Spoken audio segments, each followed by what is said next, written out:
Good morning, everybody. Happy Sunday. It is game day. We are about 4 hours away from kickoff. And before we get there, we got a little more news to go over. We collected an assortment of information from Seahawks reporters over the past day. And let's just go over it before this game kicks off, just so everybody's all caught up. Let's start with the elevations and activations, as it were, I guess. So, Condota's got some of the information we gleaned yesterday.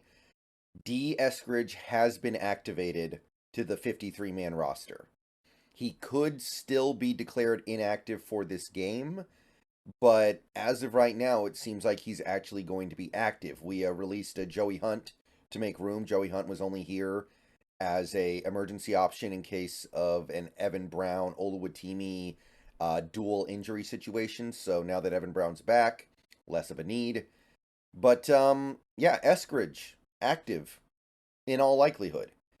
Um, I'm not saying that I have some dire need to see him involved in the game plan today, but I gotta say that if we don't utilize him, even if it's just for like 2 plays, that's kind of weird, right? Because he's here. We brought him on. We're keeping him around. We had every opportunity to dump him by this point because of the suspension, because of the injuries, because of the ineffectiveness, because of everything. And we haven't. So it seems like there's some kind of plan to use him. So Eskridge, he's here, and looks like we have something in the works with him. So I'm interested to see what it is, even though it is Eskridge, and at the end of the day, whatever it is, it may not be very effective. Also, Jason Peters, activated from the practice squad, finally. Arguably, it's a little too late for it to make a difference, but Jason Peters will get a chance to be active and play in this game. So I know a lot of people are going to say, oh, right tackle. I don't really think Jason Peters is a good right tackle. I think that generally speaking, you're better off playing him at left tackle or guard. Right tackle is not a position that I think he's a big improvement on from what we have. I don't think he's a big improvement over Curhan and maybe not even Forsyth based on the way Forsyth played last week. So we're going to have to see exactly what the plan is. Again, the fact that we're activating him implies we have some kind of a plan. It's possible that that plan is just, oh, we need the depth right now because Phil Haynes is out and technically Bradford is not 100%. But it feels like he's going to play at least a bit. So that's the practice squad elevation stuff. Peters and Eskridge are in. Joey Hunt is out. We also have this from the Browns side of things, and this is potentially telling.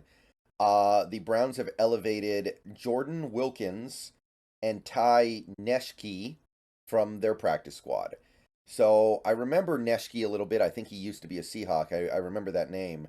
Wilkins, I don't know, but obviously this is insurance. Jordan Wilkins is being promoted in case Jerome Ford can't play, and Ty Neshke is getting promoted in case Jed Willis can't play. And the fact that those guys are both getting promoted means the team must feel like it's unlikely they play. That's usually how this works. Or at the very least, if they do play, they may prove ineffective and they're going to need somebody else in there. So I think that this is an indication that we're not going to see either the Browns' nominal starting running back or starting left tackle in this game. Two more reasons that we need to take care of business here. But usually the insurance practice squad elevation means the player is unlikely to play. And Ford was unlikely to play all week, but there was some optimism after Thursday when he practiced more than expected, I think. So yeah, the Browns are kind of giving away a little bit of stuff about what's going on with them based on this. Um, we also had this. This is actually from a couple days ago, shortly after our injury report came out on Friday. But just to clarify, Adams and Lockett are both expected to play despite being questionable.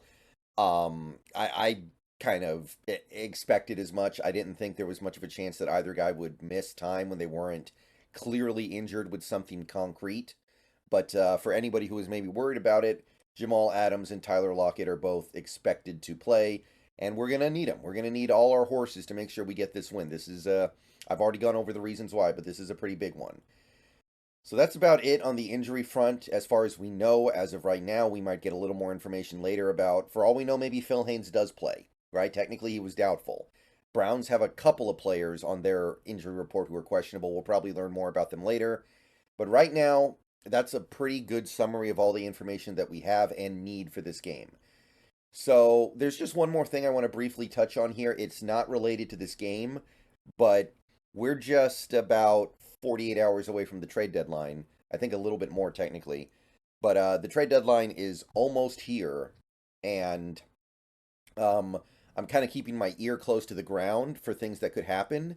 And obviously, none of it really matters until moves actually start happening. But if you listen around the right people, you can hear potential moves as they're made or before they are made in some cases. So we got Cam Marino. He's a Falcons writer, I believe, on X here, and he had a couple of pieces of information concerning defensive line trades, and he does mention the Seahawks here. So while this doesn't mean anything yet, it only means things after a trade actually happens. I think this is notable, at the very least, worth talking about for a minute. The Seahawks have been connected to Carl Lawson of the Jets, and the Jets are definitely expected to trade him, which makes all the sense in the world, right? Carl Lawson is a good player making good money who is not really playing for the Jets at all. He barely even plays when he's active, and half the time he's not active.